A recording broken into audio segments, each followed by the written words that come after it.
I'm Nathan, and I'll be your guide to this wonderful game we all love. Today, I'm using EDHTop16.com to compare high-performing decks at CEDH tournaments to those same commanders with no wins at those tournaments. I'll be looking at what makes up the core of the deck, as well as the swaps that separate the best of these decks from those that can't seem to get a win. Even if you don't play CEDH, I hope you'll find this insightful and can use some of what we find to improve your own deck building skills. First are the cards that comprise the innermost core that 90% of the good decks agreed on. The first ones you probably should include in your deck. The first thing I see in these decks is a healthy mana acceleration package to push out our primary engine, Winota.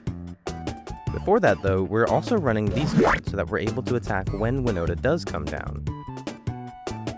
Once our commander's in play, finding any of these humans will cripple enemy strategies and help us snowball into our endgame. With Winota's trigger helping us turn to the deck, these decks are most focused on generating infinite combats and infinite Winota triggers by using Aura-touched Mage to search for Breath of Fury and attach the Thopters that we'll get from Loyal Apprentice. I'll give today's honorable mention to Rionia, who also combos with Breath of Fury or Combat Celebrant, and while not in the 99 of top decks that I use as a threshold for calling it core, it is certainly played often enough to be worth noting.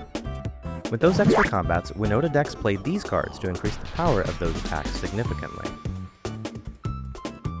So that's the core of the deck, at least winning versions of this deck, but I'm actually more interested in what the bad decks had to say. So many of the cards at the core of the good decks are also in the core of the bad decks. But there are a few cards the bad decks agreed on that the good decks agreed to cut. These are your cards to avoid. The first cards that good decks cut were these stacks pieces. While Thalia is a human and free spells are abundant at these tables, we strongly prefer our stacks pieces to be on creatures, which the bauble is not. And while Thalia is a creature, she isn't really strong enough as a stacks piece to be a good hit off a Winota trigger. The recruiters, I think, were being used to search for the Loyal Apprentice, but good decks realized that it may just be easier to get the Apprentice into play with Winota's trigger than to cast it after searching for it, and that these slots were better used on other pieces that we'll see later. The last two cards that top Winota decks left behind were Command Beacon and Skyclave Apparition. The Command Beacon invested way too much into being extremely reliant on Winota that we lose to the command zone instead of simply protecting Horror or developing the other threats that we'll see in a moment.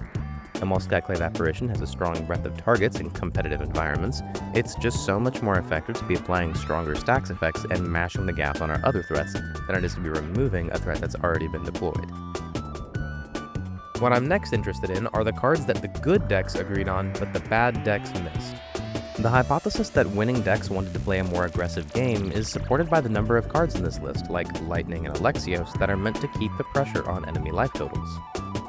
Inox Strike Leader and Legion Warboss help generate more tokens for more Winota triggers, and can also combo with our Breath of Fury, again alluding to the fact that we are mashing on the gas. Phyrexian Walker and Hope of Ghirapur both enabled cheap attacks early on in the same way Yuriko wanted cheap evasive attacks. Not to mention that the Hope can possibly protect a win the turn that you want to go for it. Hexing Squelcher and Lina both represent non-human bodies, albeit in different ways, that can each protect different parts of our game plan, albeit in different ways. Needle Verge Pathway and Wooded Foothills just seem to be about mana fixing early on, so I won't spend much time there. But Arena of Glory actually has a lot of utility in granting haste to up to 2 creatures, and also entering as an untapped red source. Lastly, the Red Blast and Labyrinth Spirit are both powerful forms of interaction in the deck, with the Spirit's creature type and ability to hose Rhystic Study being what sets it apart from other conventional stacks pieces. So that's how this deck works in CEDH. I also want to shout out Boulevard, the channel that inspired this kind of video. They haven't posted in a few years, but if you liked this, you should go check them out. Lastly, a huge thanks to all of my wonderful patrons.